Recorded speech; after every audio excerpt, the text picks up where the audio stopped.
বন্ধুরা, হিন্দু ক্যালেন্ডার অনুসারে হিন্দু নববর্ষের প্রথম পূর্ণিমা চৈত্র মাসের শুক্লপক্ষের পূর্ণিমা তিথিতে উদযাপিত হয়।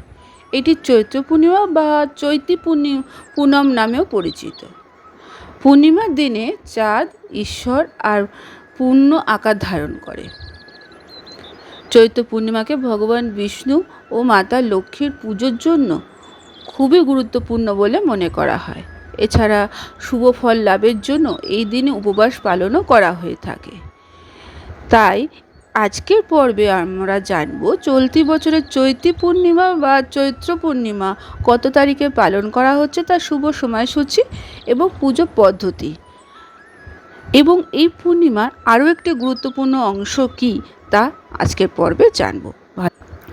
নমস্কার বন্ধুরা, জ্যোৎস্নার রীতিকথায় আরেকটি নতুন পর্বে তোমাদের সকলকে স্বাগত জানাই।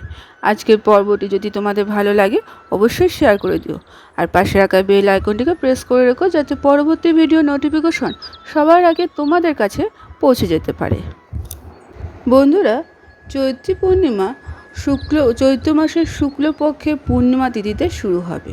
এটি শুরু হবে 23শে এপ্রিল 2024 সকাল 3:25 এবং শেষ হবে 24শে এপ্রিল 2024 সকাল 5:18। এমন পরিস্থিতিতে উদয় তিথি অনুযায়ী 23শে এপ্রিল চৈত্রী পূর্ণিমা পালিত হবে। চৈত্রী পূর্ণিমার স্নান ও দানে শুভ সময় 23শে এপ্রিল ভোর 4:20 থেকে 5:04 পর্যন্ত। বন্ধুরা, যদি তোমরা চৈত্রী পূর্ণিমায় উপবাস পালন করো তবে এই দিনে সত্যনারায়ণের পুজো করো এবং অবশ্যই তার গল্প পাঠ শুনবে, অর্থাৎ ব্রত কথা শুনবে। সত্যনারায়ণের পুজোর শুভ সময় হচ্ছে 23শে এপ্রিল সকাল 10:50 থেকে দুপুর 12:24 পর্যন্ত।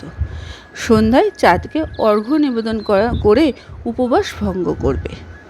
চৈত্র পূর্ণিমার দিনে বন্ধুরা জন্মগ্রহণ করেছিলেন স্বয়ং বজরংবলী এবং অমর হওয়ার আশীর্বাদ পেয়েছিলেন তিনি।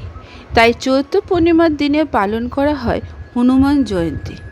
কথিত আছে চৈত্র পূর্ণিমায় বজরংবলীর পুজো করলে এবং এই দিন সুন্দরকাণ্ড, হনুমান চল্লিশা, রামায়ণ পাঠ করলে জীবনের প্রতিটি সংকট রক্ষা করবে স্বয়ং হনুমানজি। পূর্ণিমার দিনে তীর্থযাত্রা, পুণ্যস্নান, দান করা খুবই শুভ ফলদায়ক। তাই এই পূর্ণিমাতে সত্যনারায়ণ পুজোর পাশাপাশি হনুমানজিরও পুজো করা আপনার জীবনে বা তোমাদের জীবনে খুবই শুভ ফলদায়ক হবে। আজকের পর্বটি এখানে শেষ করলাম। আরেকটি পর্ব নিয়ে তোমাদের কাছে পরবর্তী সময়ে আবার হাজির হয়ে যাব। ততক্ষণ তোমরা ভালো থাকো, অপরকে ভালো রাখতে সাহায্য করো।